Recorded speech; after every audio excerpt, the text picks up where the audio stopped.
السلام علیکم ورحمۃ اللہ وبرکاتہ۔ آج کا پیغام حضرت محمود بن لبید رضی اللہ تعالی عنہ سے مروی ہے کہ نبی کریم صلی اللہ علیہ وسلم نے ارشاد فرمایا، دو چیزوں کو ابن آدم یعنی انسان ناپسند کرتا ہے۔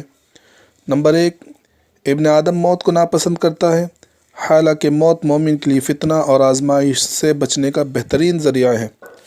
نمبر 2، ابن آدم مال و دولت کی قلت و کمی کو ناپسند کرتا ہے، حالانکہ مال کی کمی کی وجہ سے آخرت میں حساب بھی کم ہوگا۔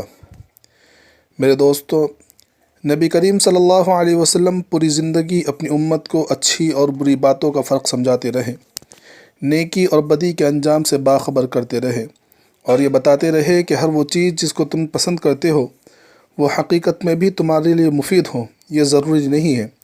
اسی طرح ہر وہ چیز جس کو تم ناپسند کرتے ہو وہ حقیقت میں بھی تمہارے لیے نقصان دہ اور مضر ہو، یہ بھی ضروری نہیں ہے، کیونکہ تم ظاہر کو دیکھتے ہو اور اللہ اور رسول کی نظر انجام تک پہنچتی ہے، اور انسان کی سوچ و خیال سے پوشیدہ رہ جانے والے گوشوں کو اجاگر کرتی ہے۔